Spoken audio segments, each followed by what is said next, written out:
5 मैचों की test series का आगाज अब बहुत ही जल्द शुरू होने जा रहा है, जिसमें पहला टेस्ट मुकाबले के लिए गौतम गंभीर और शुभमन गिल ने मिलकर बना दी है भारत के 11 धुरंधर बब्बर शहरों की बब्बर टीम। तो भाई हम आपको बताएंगे पूरी प्लेइंग 11 की भारत की तरफ से कौन कौन से खिलाड़ी खेलने वाले हैं, कौन सा ऑलराउंडर टीम इंडिया की तरफ से खेलेगा, कौन सा बल्लेबाज टीम इंडिया के लिए कर सकता है डेब्यू, तमाम जानकारी आपको देंगे।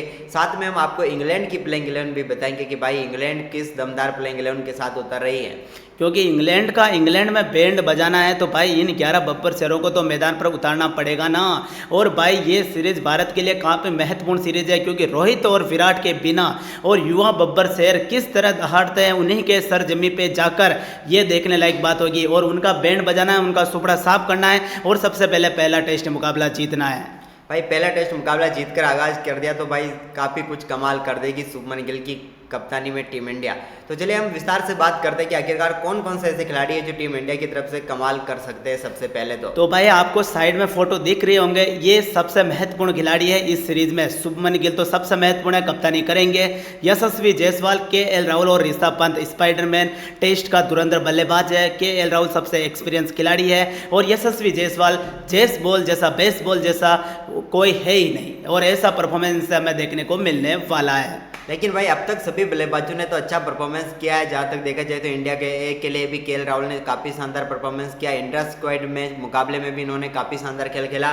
लेकिन यशस्वी जायसवाल की फॉर्म अभी भी थोड़ी चिंता के विषय है, क्योंकि ना तो ये इंट्रा स्क्वाड मैच में रन बना पाए हैं और ना ही इंडिया ए के लिए खेलते हुए रन बनाए हैं। ऐसे में इनका परफॉर्मेंस थोड़ा चिंता का विषय जरूर हो सकता है, लेकिन उम्मीद करते हैं कि ये सारा अपना परफॉर्मेंस जो बचा के रखा है वो पहले मुकाबले की पहली इनिंग में ही दिखा दे। तो भाई आप देख सकते हैं वो तो भारत के खिलाड़ियों को अच्छा खासा परफॉर्मेंस करना होगा।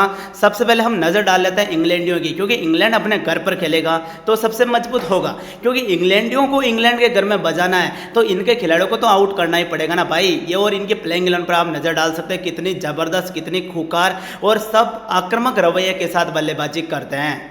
भाई इसके दोनों ओपनरों की बात करें तो जैक क्रॉली और बेन डकेट, भाई ये बेन का डकेट तो पता नहीं कैसे खेलता है भाई।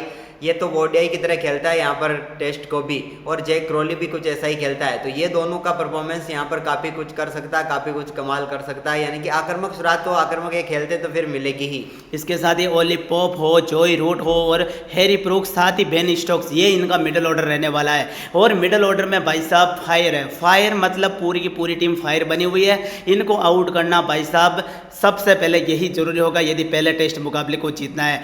सबसे कमजोर कड़ी है इनकी गेंदबाजी, उतनी धार देखने को नहीं मिल रही है। लेकिन भाई बल्लेबाजी तो खूंखार है ना, बल्लेबाजी से ये साले रन ही 600-700 बना देंगे तो फिर इनकी गेंदबाजी से वैसे ही काम चल जाएगा।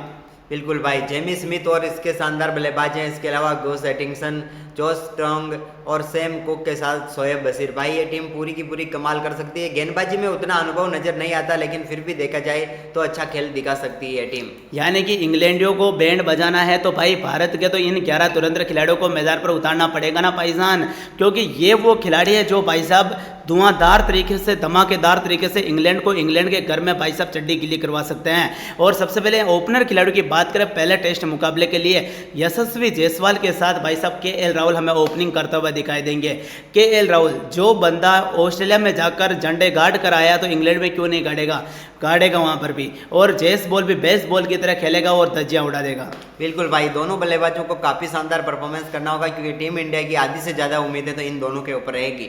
इसके बाद भाई लोगों यहाँ पर आपको स्क्रीन पर नंबर 3 पर शुभमन गिल नजर आ रहे होंगे, लेकिन भाई शुभमन गिल बल्लेबाजी में अपने आप को एक कदम और पीछे हटा सकते हैं। यानी कि नंबर 4 पर शुभमन गिल उतर सकते हैं और नंबर 3 पर साई सुदर्शन को मौका मिलने वाला है। यानी कि साई सुदर्शन और शुभमन गिल भाई ये वही है गुजरात वाले जो कभी आउट होने का नाम नहीं लेते थे भाई। वहाँ तो तुम कभी आउट नहीं हुए, तो एक वो झलक यहाँ पर भी दिखा देना तो भाई टीम इंडिया का काम बन जाएगा।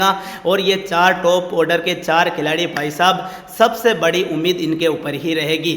फिर आते हैं भाई साहब नंबर 5 पर। नंबर 5 पर भाई यहाँ पर ऋषभ पंत दिखेंगे। ऋषभ पंत भाई टेस्ट का वो प्लेयर है जो टीम इंडिया के लिए एक बार फिर कमाल कर सकता है। ऋषभ पंत की बल्लेबाजी काफ़ी कुछ निर्भर करेगी यहाँ पर भारतीय टीम की बल्लेबाजी पर, क्योंकि भाई ये एक सेशन में मुकाबला पलट सकता है। एक ही सेशन में बल्लेबाज इतनी आक्रामक बल्लेबाजी कर सकता है कि भाई देखते ही देखते मुकाबला किधर से किधर पहुँचा देता है।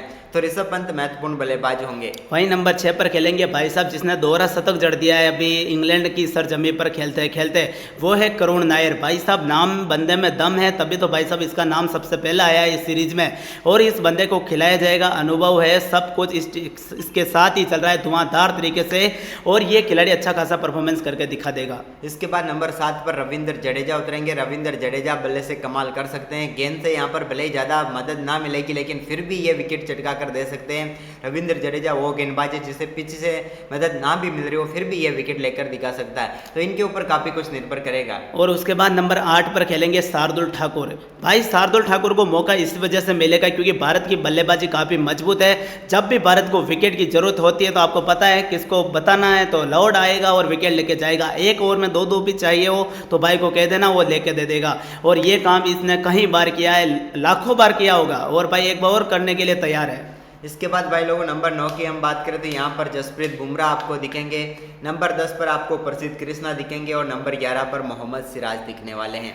यानी कि भारतीय टीम की देखा जाए तो भाई पूरी की पूरी तिकड़ी है गेंदबाजी की, तेज गेंदबाजों की, जहाँ पर जसप्रीत बुमराह आएंगे, मोहम्मद सिराज आएंगे, जसप्रीत बुमराह आएंगे, इसके अलावा शार्दुल ठाकुर इनका साथ देंगे और रविंद्र जडेजा है। यानी कि भाई भारतीय टीम की गेंदबाजी काफ़ी शानदार नजर आ रही है और इसी गेंदबाजी लाइनअप के साथ बल्लेबाजी भी लंबी नजर आ जाती है क्योंकि शार्दुल ठाकुर नंबर 8 पर बल्लेबाजी करते हैं। तो भाई यही है भारत की विस्फोटक प्लेइंग 11। जो क्वेश्चन मार्क आपके सामने थे वो हमने पर्दाफाश कर दिया और भारत की प्लेइंग 11 हमने आपको बता दी है। इन बब्बर शेरों को मैदान पर उतारना होगा ताकि भाई साहब तेल लगाओ ना सर, एक बार ऐसा तेल लगाया जाए इंग्लैंडियों के कि उनके घर में उनके पिछवाड़े से वो पसीना छूट जाए। वो काम ये युवा बब्बर टीम करते हुए नजर आएगी कुल मिलाकर।